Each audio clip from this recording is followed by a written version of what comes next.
Hi friends, ഇന്ന് നമ്മൾ സംസാരിക്കാൻ പോകുന്ന വിഷയം സോളാർ പാനൽ വീടിൻ്റെ മുകളിൽ വെക്കുന്ന പദ്ധതി ചെയ്യുന്നത് ലാഭമാണോ നഷ്ടമാണോ എന്നാണ്. ശരിക്കും ഞാൻ ഒരു 8 കിലോ വാട്ടിൻ്റെ ഞാൻ ചെയ്തിട്ടുണ്ട്. 5 കിലോ വാട്ടായിട്ടും 3 കിലോ വാട്ടായിട്ടും ആണ് ചെയ്തിരിക്കുന്നത്. അപ്പം ഇത് ശരിക്കും എന്നെ സംബന്ധിച്ച് ഇത് വളരെ പ്രയോജനമുള്ള ഒരു സംഗതിയായിട്ടാണ് എനിക്ക് തോന്നിയത്. അപ്പോൾ ഈ സോളാർ പാനലിൻ്റെ എല്ലാ മാസവും നമ്മളതിൻ്റെ പൊടി ക്ലീൻ ചെയ്യണം. ക്ലീൻ ചെയ്യുന്ന അനുസരിച്ച് അതിൻ്റെ പ്രൊഡക്ഷൻ ഉണ്ടാവുള്ളൂ. അപ്പോൾ എങ്ങനെ പ്രൊഡക്ഷൻ വരുന്നു, ഇതിൻ്റെ സബ്സിഡി നമുക്കുണ്ട്. 85,000 രൂപയുടെ സബ്സിഡി ഉണ്ട്. ഇതിൽ ഏത് കമ്പനിയുടെ സോളാർ പാനലാണ് നല്ലത് എന്നുള്ള കാര്യങ്ങളാണ് നമ്മുടെ സോളാർ പാനൽ ക്ലീൻ ചെയ്യുന്നത് എങ്ങനെയാണ് എന്നുള്ളതാണ് നമ്മളിപ്പോൾ കാണിക്കാൻ പോകുന്നത്. സോളാർ പാനലിൻ്റെ ക്ലീനിങ് ഇന്ന് രാവിലെ നമ്മുടെ കമ്പനിയുടെ ആൾ വന്ന് ക്ലീൻ ചെയ്യുന്ന രംഗത്തിൻ്റെ വീഡിയോ നിങ്ങൾക്കിപ്പോൾ ഇട്ടുതരാം. ഈ കാണുന്നതാണ് നമ്മുടെ പുരപ്പുറ സോളാർ പദ്ധതിയുടെ 5 കിലോ വാട്ടിൻ്റെ പാനൽ. ഈ പാനൽ എന്ന് പറഞ്ഞാൽ ഹാഫ് കട്ട് പാനലാണ്. ഒരു പാനലിൻ്റെ നടുക്കൂടെ ഒരു കട്ടിംഗ് ഉള്ള ടൈപ്പ് പാനലാണ്. അപ്പോൾ അതിൻ്റെ പ്രത്യേകത എന്നാന്ന് ചോദിച്ചു കഴിഞ്ഞാൽ ഈ പാനലിൻ്റെ ഒരു ഭാഗത്ത് നിഴൽ വന്നാലും വെയിൽ കുറവ് വന്നാലും മറ്റേ സൈഡ് പ്രൊഡക്ഷൻ നടക്കും. അതാണ് ഈ ഹാഫ് കട്ടിൻ്റെ ഗുണം.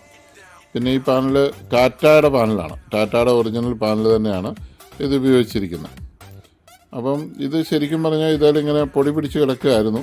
അപ്പോൾ പൊടി പിടിച്ച് കിടക്കുമ്പോൾ നമ്മൾ ആദ്യം ചെയ്യേണ്ടത് എന്നാന്ന് ചോദിച്ചു കഴിഞ്ഞാൽ ഇതുണ്ടല്ലേ, പക്ഷിയൊക്കെ കാഷ്ടിച്ചതൊക്കെ ഉണ്ട്.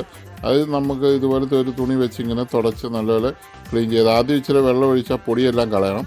അല്ലെങ്കിൽ പോറായിരിക്കാൻ വേണ്ടി ആദ്യം പൊടിയെല്ലാം കളഞ്ഞതിന് ശേഷം വെള്ളം ഒഴിച്ച് അത് കഴുകി വിട്ടതിന് ശേഷം വേണം ഈ സാധനം വെച്ച് ഇത് നല്ലപോലെ തുടയ്ക്കാൻ. തുടച്ച് കഴിഞ്ഞിട്ട് വീണ്ടും നമ്മൾ ഇത് നല്ലപോലെ ക്ലീൻ ചെയ്യണം.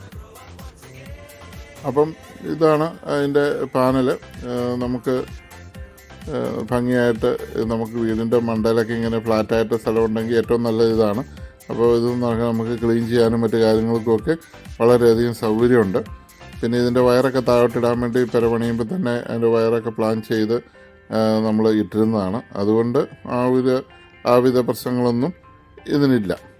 അങ്ങനെ ആണ് അതിൻ്റെ സംഗതി. ടാറ്റയുടെ എഞ്ചിനീയർ ഒരു പയ്യൻ വന്നെല്ലാം ചെക്ക് ചെയ്തു. അതിൻ്റെ വോൾട്ടേജസും ഒക്കെ നോക്കി.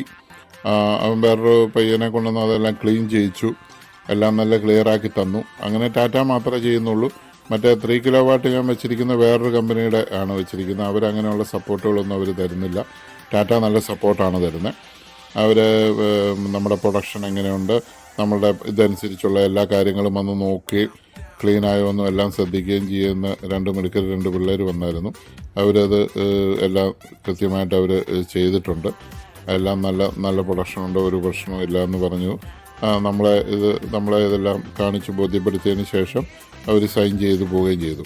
അപ്പോൾ അങ്ങനെ ഒരു സപ്പോർട്ട് ഉള്ളത് കൊണ്ട് ടാറ്റയുടെ സോളാർ സിസ്റ്റം നമ്മുടെ വീടിൻ്റെ മണ്ടയിൽ വെക്കുന്നതാണ് കുറച്ചുകൂടെ നല്ലതെന്ന് എനിക്ക് തോന്നുന്നു. മറ്റേ കമ്പനിയുടെ പേര് ഞാൻ പറയുന്നില്ല. അവരുടെ ആ സർവീസ് എനിക്കത് അത്ര സാറ്റിസ്ഫൈഡ് ആയിട്ടില്ല. അവർ നമ്മളോട് തന്നെ ഇത് കഴുകണം, നമ്മൾ തന്നെ എല്ലാം ശ്രദ്ധിക്കണം എന്നുള്ള രീതിയിലാണ്. എന്നാലും അവരുടെ എഞ്ചിനീയേഴ്സൊക്കെ ഇടയ്ക്ക് വന്ന് പ്രൊഡക്ഷനും കാര്യങ്ങളൊക്കെ ചെക്ക് ചെയ്യാറുണ്ട്.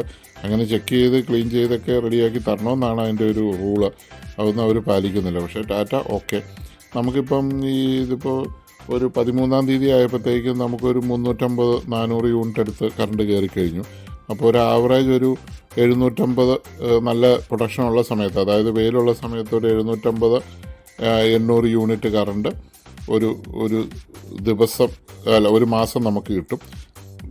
ഇലക്ട്രിക് വണ്ടിയൊക്കെ ഉള്ളവർക്കാണ് ഫ്രീ ആവും, വീടും ഫ്രീ ആവും. അത് കൂടുതൽ കറണ്ടൊന്നും ഒരു വീട്ടിലും ആവശ്യം വരികയില്ല. അതുകൊണ്ട് എൻ്റെ അഭിപ്രായത്തിൽ 5 കിലോ വാട്ട് വെക്കുന്നതാണ് നല്ലത്.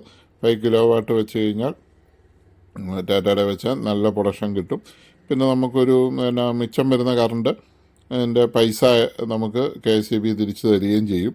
പിന്നെ ഇത് നമ്മൾ വീടൊക്കെ പുതിയ പണിയുന്നവരാകുമ്പോൾ ഈ സോളാറിൻ്റെ കണക്ഷനൊക്കെ കൊടുക്കാനുള്ള പൈപ്പുകളും കാര്യങ്ങളും ഒക്കെ നേരത്തെ താഴോട്ടിട്ട് തന്നെ പണിത് വെക്കുകയാണെങ്കിൽ ഇതുണ്ട്. ഇതുപോലെ ഞാനത് ചെയ്തപ്പോൾ വീട് പണിതപ്പോൾ തന്നെ ഞാനത് പ്ലാൻ ചെയ്തിരുന്നു.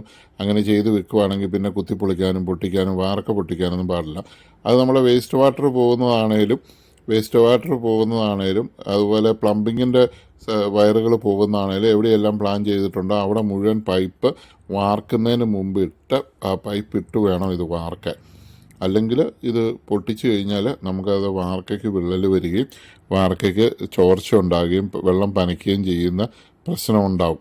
അതുകൊണ്ട് ഇത് എപ്പോഴും വീട് വാർക്കുന്നവർ ശ്രദ്ധിക്കുക. പിന്നെ വാർക്കുമ്പോൾ ഒരു സൈഡിലേക്ക് എവിടെയാണോ നമുക്ക് വെള്ളം ഒഴുകി പോകാൻ ഉദ്ദേശിക്കുന്നത് ആ സൈഡിലേക്ക് തട്ടടിക്കുമ്പോൾ ആ തട്ട് ആ സൈഡിലേക്ക് ഇച്ചിരി ചെരിച്ച് ചെയ്യുവാണെങ്കിൽ വെള്ളം ഒരു തുള്ളി വെള്ളം പോലും വാർക്കേ കിടക്കാതെ അത് പെട്ടെന്ന് തന്നെ ഒഴുകി പോവുകയും റെഡിയാകുകയും ചെയ്യും.